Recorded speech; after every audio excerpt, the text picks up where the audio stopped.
In the days when the drums spoke louder than words and the feet of dancers could tell stories that tongues could not, there lived a man whose name was whispered with reverence in every village square, Olongo Ewiji, the dancer whose shadow moved with more grace than most men's bodies.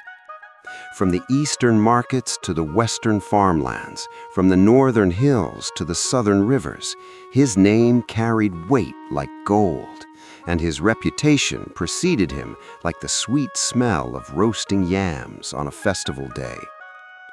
Olongo Ewiji was not born into dancing.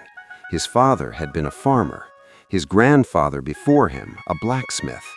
But from the moment young Olongo first heard the talking drums at his naming ceremony, something awakened in his spirit. His mother would tell the story of how, as a baby still learning to walk, he would bounce and sway to any rhythm.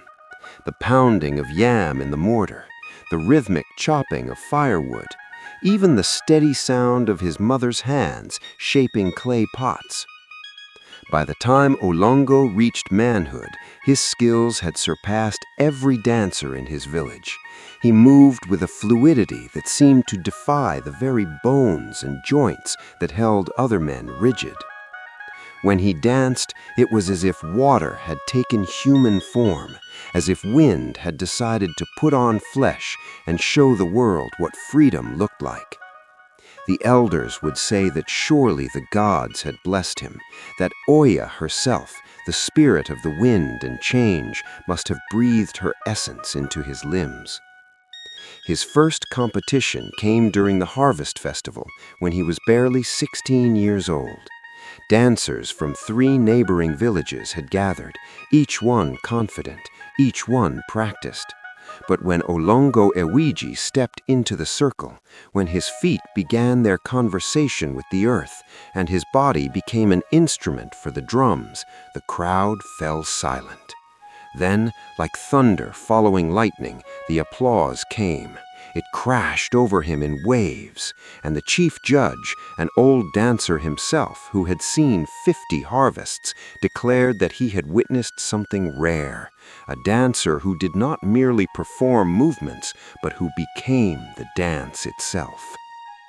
From that day forward, Olongo Ewiji's life became a journey from competition to competition, from victory to victory. He won carved masks from the northern kingdoms, their wooden faces twisted in expressions of joy and sorrow.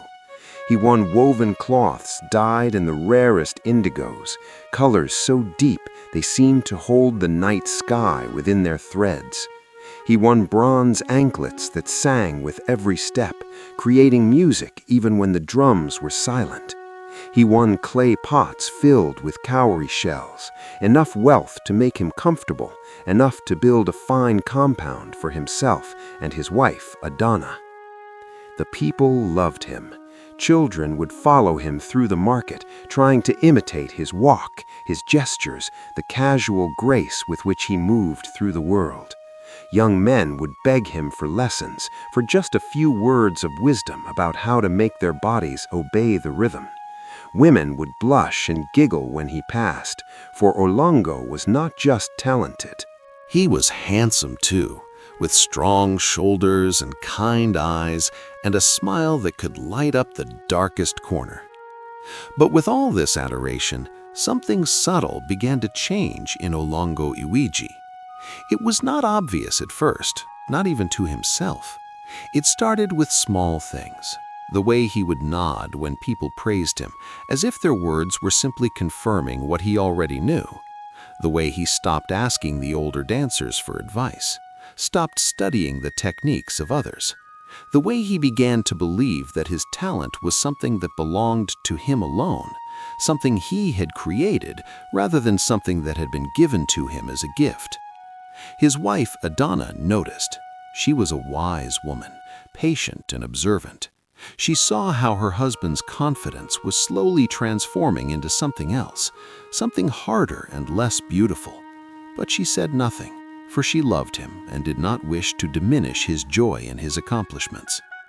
Then came the announcement that would test everything Olongo Ewiji believed about himself. The king of their region, a powerful ruler whose territory covered 15 towns and villages, declared that there would be a grand competition unlike any that had come before. It would be held in their very own town, in the largest village square, and dancers would come from every corner of the kingdom.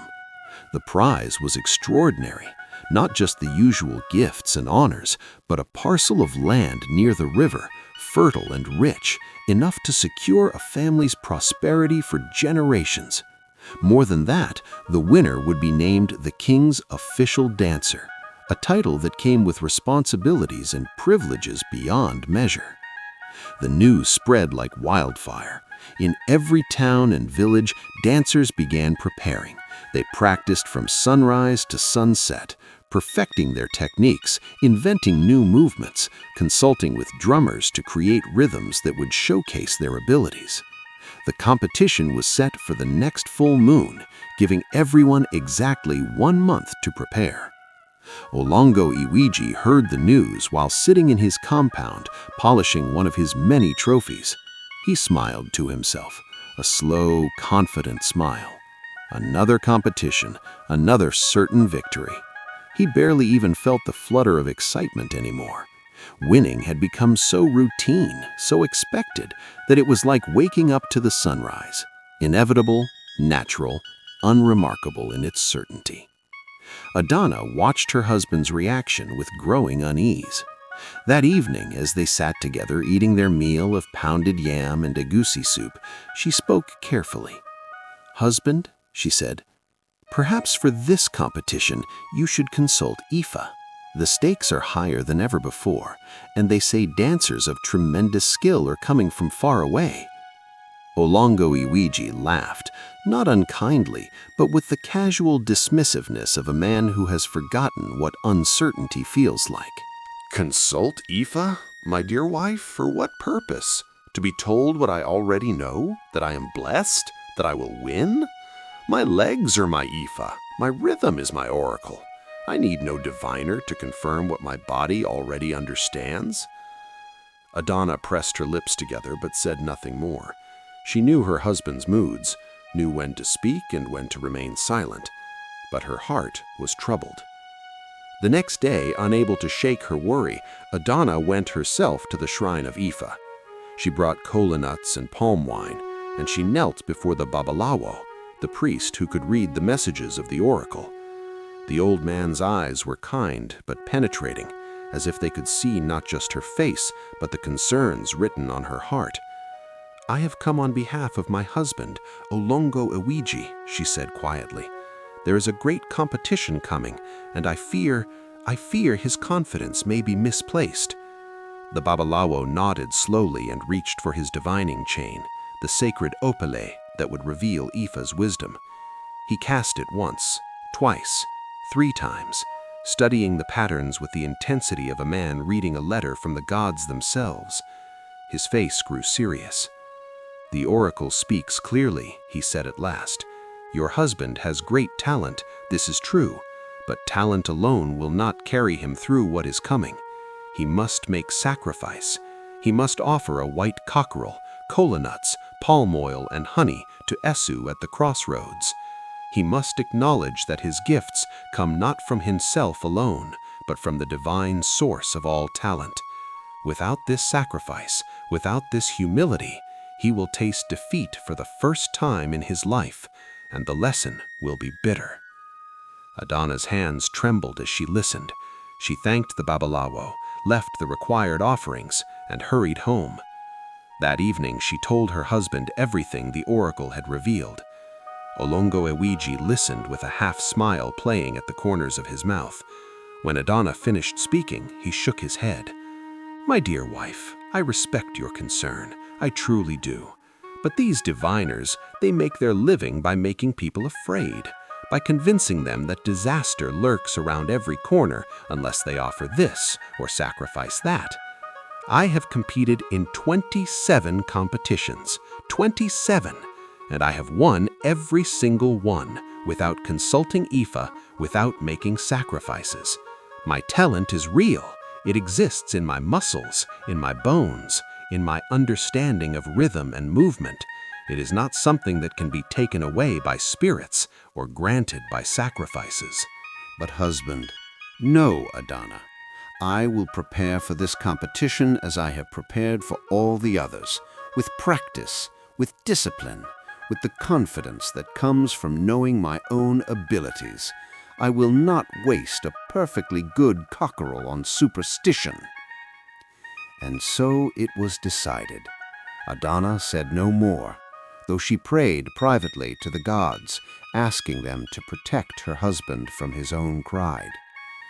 The weeks passed quickly. Dancers arrived in the town from every direction. There was wind in the leaves from Oyo, a tall, lean man whose movements were so quick they seemed to blur. There was Ade the Powerful from Benin, whose dancing combined grace with raw strength, who could leap higher than seemed humanly possible. There was Yemisi the Graceful from Ijebu, a woman whose dancing was like watching poetry written in motion.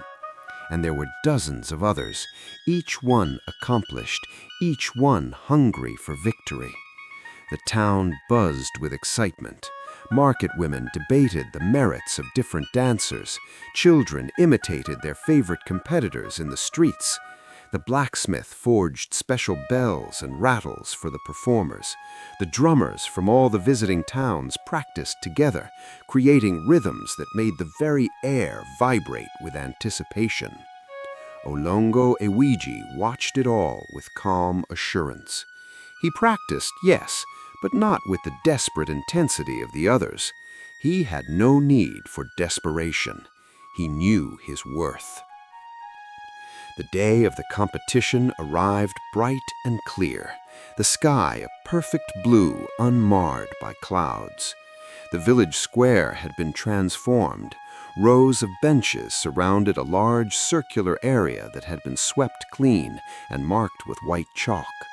The king sat on a raised platform under a canopy of rich purple cloth, surrounded by his wives and advisors. The entire population of the town had gathered, and visitors from neighboring villages swelled the crowd to numbers never before seen. The drums began. One by one, the dancers performed. Wind in the leaves lived up to his name, his body seeming to defy gravity as he spun and leaped. The crowd gasped and applauded. Ade the Powerful shook the very ground with his stamping, his energy so fierce that people felt it in their chests. The crowd roared its approval. Yemisi the Graceful moved like water flowing over stones, every gesture perfect, every transition seamless. The crowd sighed with pleasure. On and on it went. Each dancer brought something unique, something spectacular. The competition was fiercer than anyone had anticipated. Finally, it was Olongo Ewiji's turn. He stepped into the circle with his usual confidence, his head held high. The drums began his chosen rhythm, a complex pattern he had perfected over years of practice. He began to dance. But something was wrong. His feet, which had always known exactly where to land, seemed uncertain. His body, which had always flowed like water, felt strangely rigid. The rhythm that should have carried him aloft felt heavy, burdensome. He pushed harder, trying to force his way into the excellence he knew lived within him. But the harder he tried, the more mechanical his movements became. The crowd watched in confusion. This was Olongo Ewiji, the legendary dancer. But what they were seeing was merely good, not great, competent, not transcendent. He finished his performance to polite applause, nothing more. Olongo Ewiji stood in the circle, breathing heavily, sweat pouring down his face. He could not understand what had happened. His mind had known every movement, but his body had betrayed him. For the first time in his life, he had danced without magic, without that mysterious quality that transforms movement into art. When the judges announced their decision, Wind in the Leaves was declared the winner. The crowd erupted in celebration, lifting the tall man onto their shoulders, chanting his name. Olongo Ewiji walked home alone, his wife Adana following at a respectful distance. He did not speak. He could not. The weight of his defeat pressed on him like a physical thing, crushing his chest, making it hard to breathe.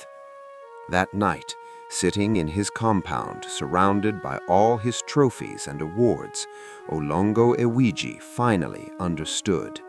His talent had never been his alone. It had been a gift, one that required acknowledgement, gratitude, humility. By refusing to make the sacrifice, by declaring that his ability came from himself alone, he had severed the connection to the source of his greatness. He had won 27 competitions, yes, but he had lost the most important one because he had forgotten the most fundamental truth, that all gifts come from beyond ourselves, and they must be honored as such. Adana found him there in the darkness, his head in his hands. The Babalawo was right, Olongo Ewiji whispered. I should have listened. I should have made the sacrifice. And so Ifa's warning echoes through time, a reminder to all who would hear it. Listen to instruction. Honor the wisdom of those who came before. Acknowledge the source of your gifts, for talent without humility is a lamp without oil. It may look beautiful, but it cannot shine.